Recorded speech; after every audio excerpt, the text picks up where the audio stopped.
Joining us now, though, is iconic Virginia political columnist, longtime with the Richmond-Times Dispatch, also now the home of Patrick Wilson, who went from the Pilot to the Richmond-Times Dispatch. Good news for the Times Dispatch, bad news for the Virginia Pilot. So now, should I even keep my Pilot subscription? Well, I'll keep it, I guess, but not the same without Patrick Wilson there.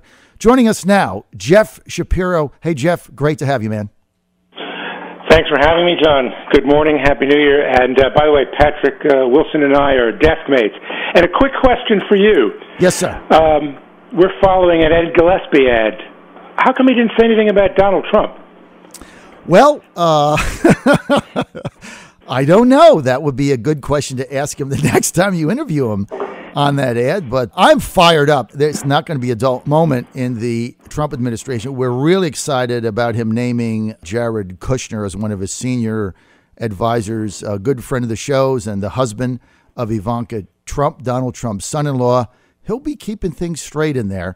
So we're looking forward to that. But that is a legitimate question to ask. I just run the ads, Jeff. I don't write them. But, John, you've also raised that question yourself. I have. And look, we've got a new entrant into the Republican race for governor today, Denver Riggleman, who'll be on our show. And he shot terrorists and makes whiskey. Sounds like my kind of guy right there, no doubt. And one other thing about Denver Riggleman that perhaps your listeners will appreciate, he, in his anti-establishment campaign, has a special target in Dominion, Virginia Power. He's very concerned about the access that the power company has to private property along the proposed route of the Atlantic Coast Pipeline. And, of course, it was the legislation of another Republican gubernatorial candidate, Frank Wagner, that made possible that disputed access. Never a dull moment, right? You're going to have your words plenty to not write mine. about. We're going to have plenty to talk about. We're going to talk about that in a minute. I want to go to your column yesterday, which I thought brilliantly written.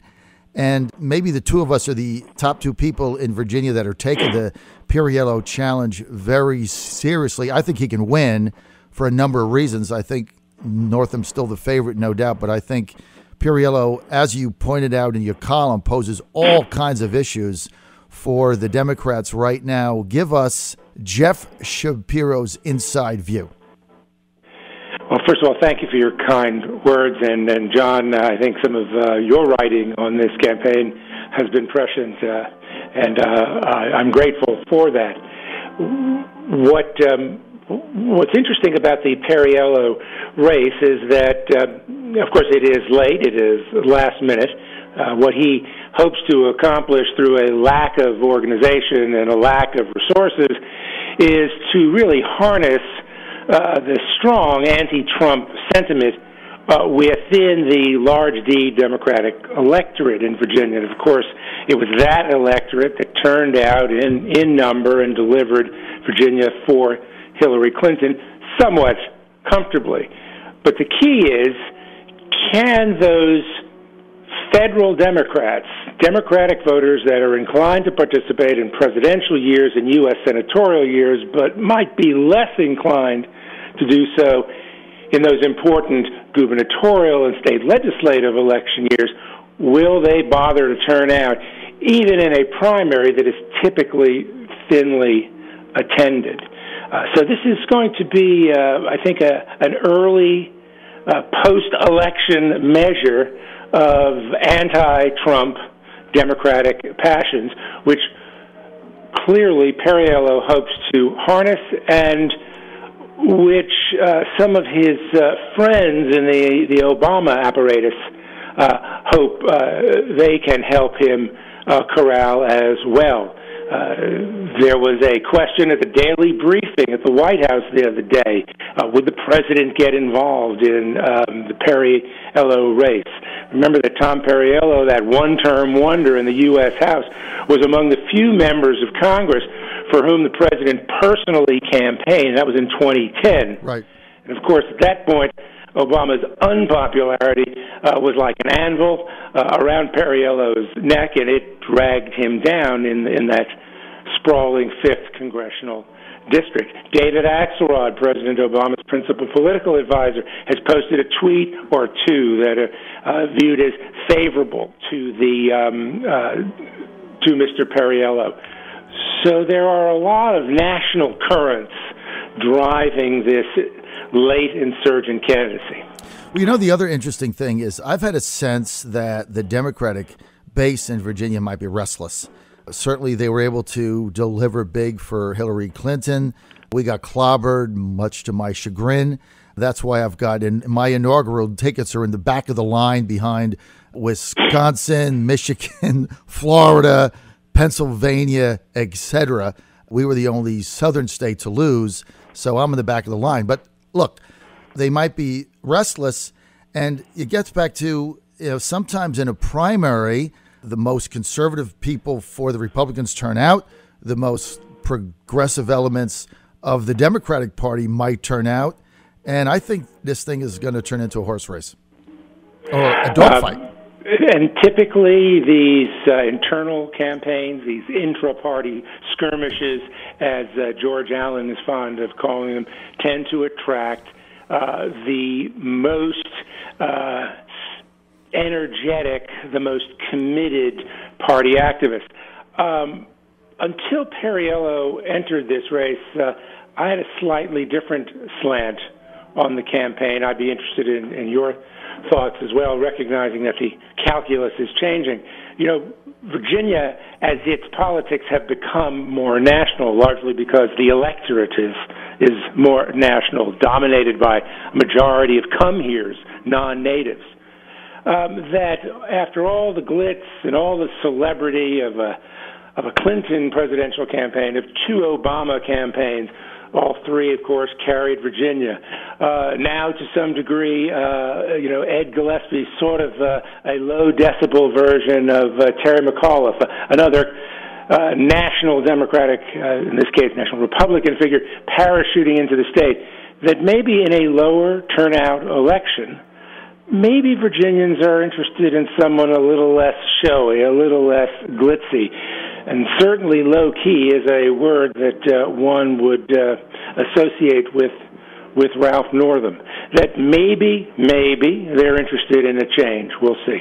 Well, look, he's the favorite, no doubt, going in. He's going to have the most money. But, his staff was not prepared for this. I got to tell you, I said this in my column. As you know, Jeff, in Virginia, with all the columnists and the writers and the bloggers and the focus on Virginia politics, because we have a perpetual series of elections every 12 months. I was shocked how Perriello's team was able to keep this under wraps up until they picked up the phone and called the lieutenant governor and then called Terry McAuliffe. And as it said in your column, didn't look like the governor was too happy. It is remarkable that something like this was as closely held as it was, but remember, John, it really wasn't all that long. Perriello apparently started thinking about this, after the presidential election. Right. He kept his contacts and conversations limited to a very small, fairly intimate group of friends and advisors, and really didn't decide to do this until after Christmas, after he consulted with his family. And keep in mind how the story got out. The first word of Perriello's candidacy was a somewhat tentative story by Jonathan Martin of the New York Times, a Virginia-educated political correspondent and former Republican activist years and years and years ago. That tells me that Perriello, among the many people, or the few, people he sounded out, were some of those Obama intimates up in Washington, and it was probably in that fairly tight-knit circle, or from that tight-knit circle, that Jonathan Martin got his original tip, and a tip that clearly is changing the complexion of the 2017 gubernatorial campaign. Jeff, Ralph Northam's team didn't expect this. One concern you always have is that, when your team doesn't expect a primary challenge, They didn't really have that tough of a battle against E.W. Jackson in the general in 2013. Maybe they're not battle tested, where on the other hand, I'd have to say the opposite of Perriello. I mean, obviously they went through a tough battle in 2008. They went through a tough battle in 2010 where he got defeated for re-election during the Tea Party wave. How is this going to impact the race? Well, keep in mind that E.W. Jackson may not have been much of an opponent, but if you look at the results from the 2013 election, that Republican vote was loyal to Jackson. I want to say that he carried most, if not all, of the Republican state Senate districts. So the Republican vote, was the core Republican vote was certainly there for E.W. Jackson. Another thing to keep in mind about Northam is that he has run in contested primaries. He did for the lieutenant governor nomination in 2013 and defeated a Northern Virginian. So I think that says something about his ability at least to organize and run in hostile territory. Ralph, of course, is a Hampton Roads guy. He was born on the Eastern Shore. He practices medicine in the Norfolk area. He is from a dynastic Virginia family. His father was a judge. He was educated at the Virginia Military Institute. There are a lot of VMI guys, and I would suspect some VMI girls, if I may use that term, who are going to support him out of loyalty to the Institute. So there's a lot about him that might make him very approachable for non-Democratic large D voters. But there's a lot of salesmanship involved in running for governor, and we are going to see if Northam's got that. Well, look, there's one school of thought that says Ralph Northam is going to be a much better general election candidate than he's going to be in the Democratic primary. And remember, during the 2013 victory, where he came from behind late to beat Anish Chopra, you're right, Chopra was from Northern Virginia. He was seen as the liberal, if you will, the Obama-sponsored candidate because he had worked in the Obama administration for some time. But Chopra didn't run a good campaign. He was a lousy candidate for a lot of reasons. He was a little bit arrogant, standoffish, not a personable guy. The opposite true of Perriello. The other thing is you didn't have a Republican primary going on in June of 13. They selected E.W. Jackson at their convention in May. Remember that thing that went on for 20 hours or something. So there was a lot of Republicans, perhaps, moderates, others that were not comfortable with Jackson and then saw Ralph Northam probably as a better alternative than Anish Chopra. Many of them crossed over into the Democratic primary in 2013. That isn't going to happen now, right? Presumably not, since there'll be simultaneous Republican balloting.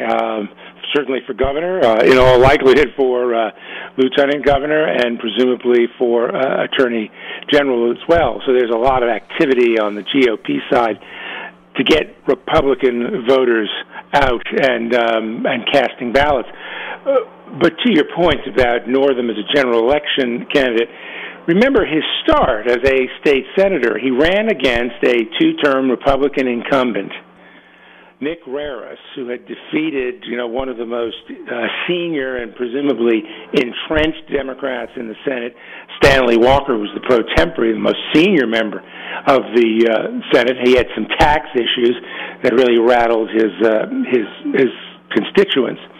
But Ralph Northam against Nick Raris carried every jurisdiction in that state Senate district.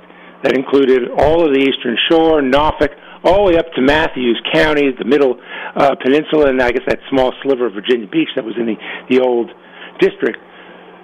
So maybe in a general election setting, if we can kind of magnify his challenge back in 2007 when he ran for state Senate, he could have considerable appeal.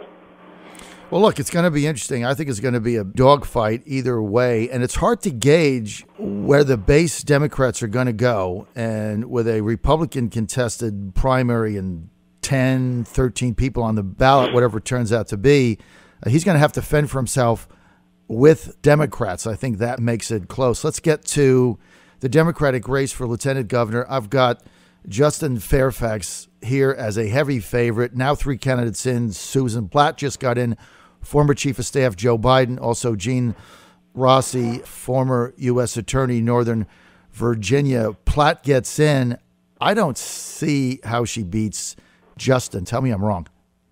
Well, Justin's been running for something since 2013. Right. Of course, he was a candidate for the Attorney General nomination, defeated in the primary by Mark Herring.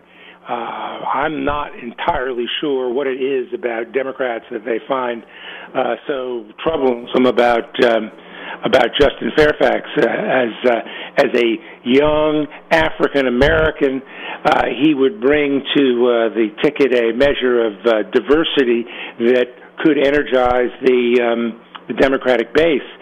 John, it wasn't too long ago that people anticipating a Clinton-Kane victory for the presidency and vice presidency were expecting that there would be a special election for the U.S. Senate concurrent with the balloting for governor in 2013, and that the Democratic nominee would be the state's only African-American member of Congress, Bobby Scott. And Democrats made no secret of their feeling that diversity was important to energizing the base. Susan Platt's role in politics has been largely inside. She ran Chuck Robb's squeaker campaign against Ollie North in 1994. She ran Don Byers' campaign for governor against Jim Gilmore in 1997, and we know how that turned out. She's also been very active in efforts to get women involved within the Democratic Party at the statewide level, an organization called the Farm Team that was committed to recruiting, nurturing, and propelling women to statewide office. So I guess Susan's putting her money where her mouth is. Hey, look, there's no question, and she's going to make the race interesting. And the only hesitation that I have is saying that, look, Fairfax is going to be very difficult to beat in this race. And I don't know why the Democratic establishment doesn't like him either. For the life of me, I cannot figure it out. But I'll tell you this, Ben Tribbett is going to run her statewide campaign in Virginia. And anything that Ben Tribbett gets involved in, you immediately got to give it credence. So I think it could be interesting. I'm almost out of time. Final word, Denver Riggleman gets in today as a Republican. No name ID. Who does he hurt? Well, he's a late entry in a crowded field. Perhaps a sharply divided vote works to the advantage of a candidate, an insurgent candidate like Riggleman. We started this conversation talking about the insurgent Perriello, but contrast Ed Grimsley's, very traditional pro-business Republican message, the why can't we get along, let's be business-like in our approach to governance theme, with Riggleman's promise to use blunt force trauma to break up the good old boy system in Richmond, and that includes going after the power company, which he believes exerts disproportionate influence in the way Virginia conducts its business and the way Virginians lead their lives. Well, he's going to make it interesting, no doubt. I think it's a disaster for the Corey Stewart for governor campaign. I think Riggleman is going to go right after Stewart's base and split it up, and then we'll see what happens from there. That race still wide open. We're out of time. By the way, John, a great name, Denver Riggleman. I'm looking forward to seeing it on a bumper sticker. Denver Riggleman shoots terrorists, makes whiskey. Keep it right here on the John Fredericks Radio Network. And don't forget to read Jeff Shapiro's column. Just go to RichmondTimesDispatch.com, RTD.com. It's there Wednesdays and Sundays, and the video column is Thursday on timesdispatch.com, and you can follow me on Twitter at RTD Schapiro, Schapiro, and on Facebook. I want to thank Jeff Schapiro for sharing his insight and thoughts with us.